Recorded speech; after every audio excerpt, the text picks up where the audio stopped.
What's up everybody, welcome back to Pokemon Unbound 2 Insane, and today we are going to be battling Alice, the third gym leader. My name is Versacepokemon and I play hard ROM hacks on the hardest difficulties, and by far this one takes the cake. As of this battle, this is actually the craziest battle I have ever attempted. This third gym makes the first two feel like child's play. So without further ado, let's get right to it. Alice is going to start with Skarmory, and we lead with Numel. Just like the other gyms in this game, this battle has a permanent unique field effect, this one being the mysterious strong winds, which basically is a permanent tailwind, which increases the speed of flying types and also reduces the super effective damage against flying types. Skarmory goes for Stealth Rocks first. She always sets up the hazards on the first turn no matter what. We go for Lava Plume here. This is going to hit her for super effective damage. We are able to exploit the secondary typings, and that is very important for this battle. We cannot hit flying types for super effective, but we can hit the steel typing for super effective. We get the lucky burn as well, and this is huge. Now Skarmory is going to switch out here. He always switches into one of three options. There's no way to predict which one it is. Pinsir comes out, which is one of the better options for us, as he takes super effective damage from the Lava Plume. Now you might ask, why in the world would she switch into Pinsir here? Well, this actually is her Mega. It's gonna Mega Evolve here and go for Earthquake, which would take out Numel in one shot. We cannot switch to Gyarados here due to normal Pinsir's ability Hyper Cutter, which would negate the Intimidate and be a waste. So we decide to go with our other flying type Pokemon, Minior. Predicting the incoming Earthquake, we have to switch into a flying type so we can dodge it. Intimidate on the Mega Pinsir would have been useful here, but we got Minior out instead, and he's got an important job to do as well. As you can see, Pinsir's gonna Mega Evolve and gain the flying typing. So he gets the boost from the Perma Tailwind and will outspeed my entire team. He goes for Earthquake as predicted, but it does not affect Minior because he is a flying type as well. Now he can't hit us with Earthquake, but he's got plenty of other powerful moves to hit us with, but decides to switch out instead. Either way, we're going to set up the Stealth Rocks. Even if Minior does not last another turn, this is his sole job. The Stealth Rocks here are so important that we get them up. Dodrio comes out. This thing is crazy strong, and he is Choice Banded too. He outspeeds and one-shots almost everyone on the team with his main damaging move, Brave Bird, which is what we hope he uses here because he'll take recoil damage, and we may be able to survive it due to Minior's rock typing. So we're going to try to go for the Ancient Power here and pray for the Omni Boost. Unfortunately, Dodrio is going to move first and attack with Jump Kick. Not exactly what we were expecting, but it makes sense that they would bring out Dodrio not to use Brave Bird against my rock type, but hits us with the Jump Kick and takes us out in one shot. Now we can exploit this here because he is Choice Banded and now locked into Jump Kick. It is not Stab and does not do as much damage as his Brave Bird does. So we take this opportunity to get out Donphan, who also has an important role to play here. We get hit with the Jump Kick. Donphan is max defense, but even so, he lands the lucky crit. Not quite enough to take us out. We get off the Rapid Spin, which doesn't do very much damage at all, but most importantly, we got rid of the Stealth Rocks on our side, which is so important here. So Donphan was able to come in and do his main job, which is Rapid Spin away the Stealth Rocks, but unfortunately, it does not look like we're going to last another turn. Thanks to the previous critical hit on the last turn. It is a shame because Donphan is pretty bulky with max defense IVs. I mean EVs, not IVs. Donphan is max EV trained. All of my Pokemon have garbage IVs, but anyways, Gyarados is the perfect counter for Dodrio here. We get the Intimidate off. He's now -1 attack and locked into Jump Kick, a fighting type not very effective move.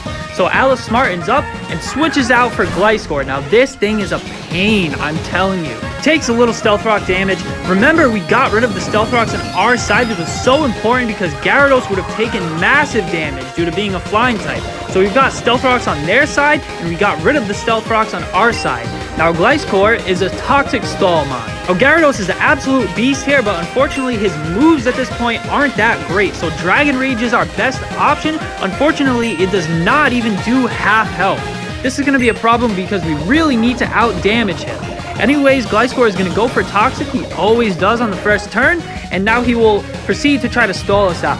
We go for a second Dragon Rage. This is not going to take him out. Dragon Rage always does 40 HP no matter what, but after a stall turn, we should be able to get him on the following turn.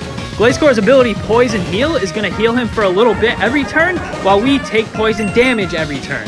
So you can see how his Toxic Stall strategy is going to work really well here. But we read the Protect and use this opportunity to switch into Azumarill. He goes for the Protect as predicted, and he wastes a turn. If you guys are enjoying this video, be sure to click the like button. It helps me out a lot with the algorithm. And to see more battles like this, subscribe to the channel. Thanks a lot, guys. So here we go. Gliscor always goes for Toxic on the first turn if we are not poisoned. So we're going to get hit with the Toxic, but fortunate for us, we prepared for this. We have a Pecha Berry, and we are good to go.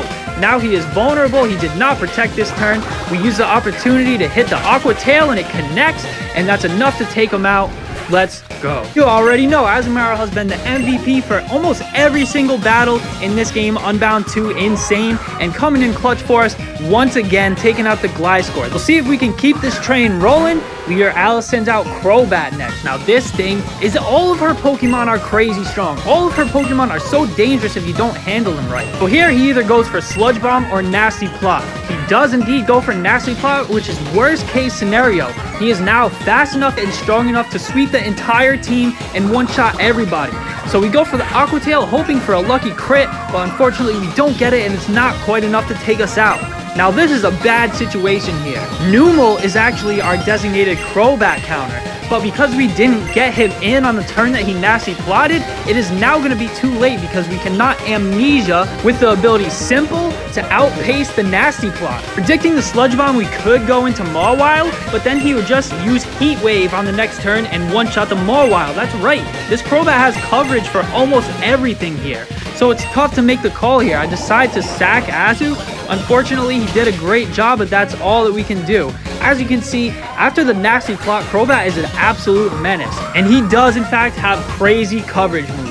What are we going to do here? It is not looking good. Crobat is set up to sweep. He will, in fact, outspeed everybody and one-shot everybody. Though, some of his moves are only 90 or 95% accuracy, so we're going to go in with Numel here and hope for the best. We are also holding an Eviolite, which boosts defense and special defense. The Air Slash connects, no crit, no flinch, and we actually survive it.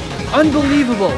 We get the Lava Plume off, get the lucky crit, and that's enough to take out the Crobat. What a miracle. It's actually unbelievable that Numel was able to survive that Air Slash. It is Stab plus 2 special attack, but now that Crobat is down, the rest of his team are all physical attackers. Keep that in mind. Numel with the Eviolite coming in clutch for us. Dodrio's going to come back out to play, and we've got to choose our moves wisely here if we don't want to mess this up. So we're going to sack Numel here either way, and depending on what move he chooses, which is Knockoff, we can make a play now based off of that. He is now locked into Knockoff due to holding a Choice Band. So now we want to send someone in next that will be able to tank a Dark-type move. Mawile's looking like the better option, being 4 times resistant to Dark. He is a Steel Fairy type, and we can also set up some defense buffs because, as I said before, the remaining rest of her Pokemon are all physical attackers. We also get the Intimidate off, reducing Dodrio's attack against Mawile's already very impressive defensive stat. So now we're going to move second because Dodrio is always going to be faster, but that's okay. We can tank an attack, and we're going to start setting up Iron defenses. As you can see, even without the Iron defense, the Knockoff does not do very much damage at all. So we are now plus 2 defense. Dodrio is locked into the Dark type Knockoff, and we are in a great spot here. Now we can predict a switch out, which seems like it would be the optimal play. So we can go for the greedy Iron defense, but he continues to attack. With Knockoff, he doesn't switch out. It looks like they are running out of options. So we get the second Iron defense off, bringing our defense stat up to plus 4. Dodrio is also minus 1 attack, so he cannot touch us at this point. Also being locked into Knockoff, he literally can't do anything now. So unfortunately, Mawile doesn't deal very much damage, so we're going to use this opportunity to change into someone that can. We're going to Baton Pass over the plus 4 defense into Gyarados. We also get off a second Intimidate, dropping his attack to minus 2, and we are plus 4 defense. This Dodrio cannot touch us. However, Gyarados is poisoned, so it's a race against the clock here. Dodrio moves first with Knockoff, doesn't do very much damage at all. He is going to knock off the Lax Incense, but that's perfectly fine. We attack with Dragon Rage. Again, this is our strongest attack, As of now, not quite enough to take him out, but we will get him on the next turn. We are going to get hurt with poison, and this is toxic poison, so the damage it deals to us increases every turn. We really have to take care of this Dodrio as soon as we can. We're going to get off the final Dragon Rage, and that's going to be enough to finish off Dodrio. I don't know why she didn't have the sense to switch out, but she must be out of options. So here, it's up to Gyarados to take out and sweep the rest of the team before the poison gets us first. Know that we probably won't outspeed, we just have to hope that Skarmory is not going to deal enough damage to Gyarados, which in combination with the poison is enough to take us out. So here we go, we can only hope for the best, and by some miracle, we actually moved first for once. For the first time in this entire battle, we move first and hit the Dragon Rage, and we take out Skarmory before he can get to us first. Taking more and more poison damage every turn, it looks like we're only going to have one turn left to get the job done. She's still got her ace in the back, Mega Pincer, but he's going to fall face first into the Stealth Rocks, being 4 times weak to it, and those Stealth Rocks actually just saved us a battle. So, there you have it, folks. 3rd Gym Leader Alice, the Flying type Gym Leader, Pokemon Unbound 2, Insane Difficulty, GG. Guys, I mean it when I say this. This was actually the single hardest Pokemon battle I have ever attempted in any game ever. This battle right here, the 3rd gym of this game, is actually crazy. I was thinking about what's the hardest ROM hack I've ever played, and as of now, it is official. Emerald Kaizo has been dethroned as the hardest ROM hack. I now declare Pokemon Unbound 2 Insane, the hardest ROM hack of all time. Thanks for watching, guys. Like, comment, subscribe, and I'll see you next time.